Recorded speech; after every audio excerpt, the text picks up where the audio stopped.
not the bearers of change, if we do not raise our voices, who will? If we do not build this nation, who will?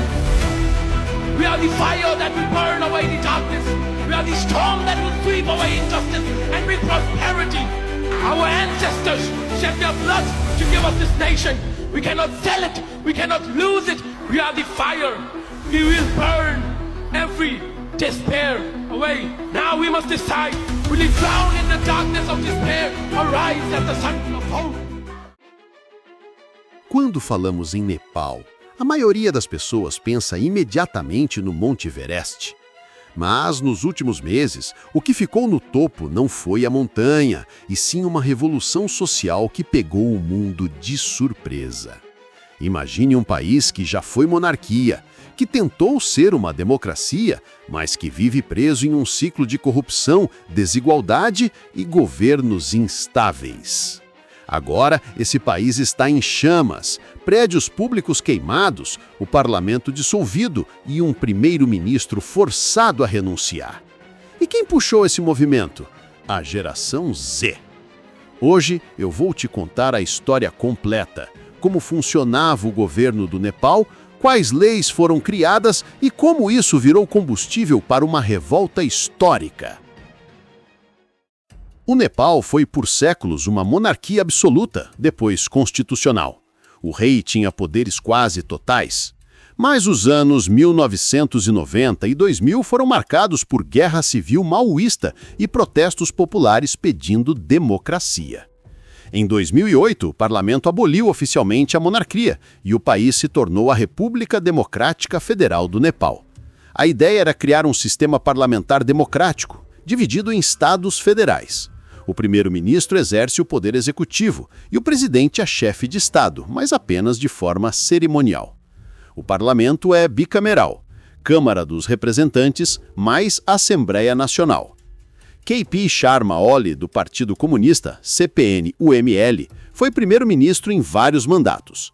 Seu governo enfrentava críticas por corrupção crônica, nepotismo, filhos e parentes de políticos vivendo no luxo, conhecidos como Nepo Babies, desemprego juvenil alto, forçando muitos jovens a emigrar, e desigualdade social gritante entre elite política e população comum.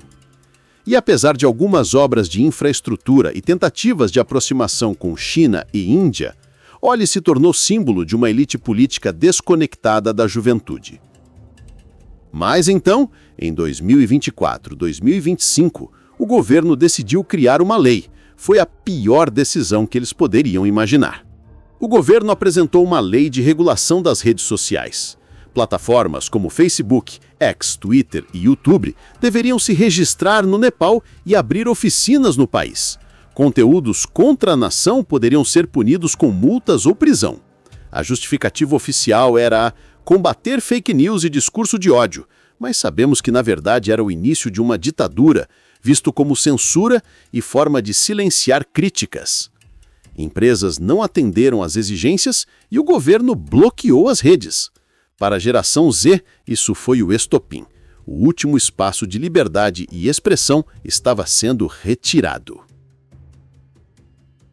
Primeiras manifestações. Jovens se organizaram em fóruns, Telegram e até em jogos online para decidir o que fazer. E então decidiram: vamos às ruas. Milhares foram às ruas de Katmandu e outras cidades. A polícia usou gás lacrimogêneo, balas de borracha e violência contra estudantes, mas eles não pararam. Pelo contrário, aumentou ainda mais a revolta. E então aconteceu. Prédios públicos incendiados, inclusive o Singha Durbar, sede do governo. O parlamento foi cercado e parcialmente destruído. Casas de políticos atacadas por multidões. Jogaram o ministro das Finanças em um rio e incendiaram a casa do primeiro-ministro K.P. Sharma. Em consequência disso, sua esposa acabou morrendo em meio a chamas. Até o momento, cerca de 50 pessoas morreram e centenas ficaram feridas. A imprensa internacional passou a chamar o movimento de Primavera Nepalesa. Diante da pressão, O primeiro-ministro, K.P. Sharma Oli, renunciou e o parlamento foi dissolvido. Para acalmar os ânimos, foi nomeada uma primeira-ministra interina. Sushila Karki, ex-presidente da Suprema Corte, a primeira mulher a assumir o cargo. Mas sua nomeação gerou dúvidas legais, já que juízes aposentados podem ser proibidos de exercer cargos políticos pela Constituição. O governo suspendeu o bloqueio das redes sociais, mas os manifestantes deixaram claro: isso não basta. A juventude exige reformas reais, combate à corrupção e novas eleições limpas. Isso mostra que o país não aceita mais o ciclo de corrupção e instabilidade. Jovens estão exigindo um futuro diferente, com oportunidades reais. Liberdade digital virou tema central da política global. Geração Z provou ser capaz de derrubar governos inteiros usando a força da mobilização online. O garoto chamado Aviskar Raut viralizou por seu discurso destemido sobre a corrupção no Nepal durante um evento escolar. E 6 meses depois, a revolução começou. Nurtured us, but what are we doing? We are bounded by chains of unemployment, seeing a broad assault of opportunities. We are trapped by the selfish games of political parties. Corruption has woven a web that is extinguishing the light of our futures. Youth, rise! We are the torch bearers of change. If we do not raise our voices, who will? If we do not build this nation, who will? We are the fire that will burn away the darkness.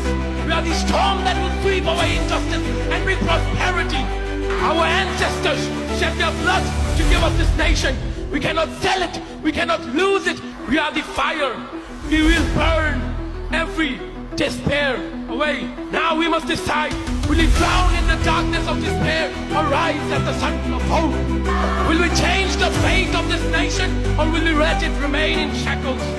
King Birendra once said, even if I die, shall my country live on? All the youths, carry these words in your heart and engrave a monumental shell in the cause of history. Nepal is ours and its future is in our hands.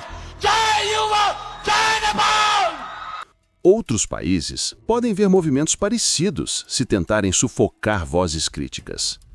Nepal está vivendo um momento histórico, de monarquia absoluta a uma revolução digital em menos de 20 anos. Uma lei sobre redes sociais virou a faísca de uma juventude cansada de corrupção e desigualdade. Agora, o futuro do país está em jogo.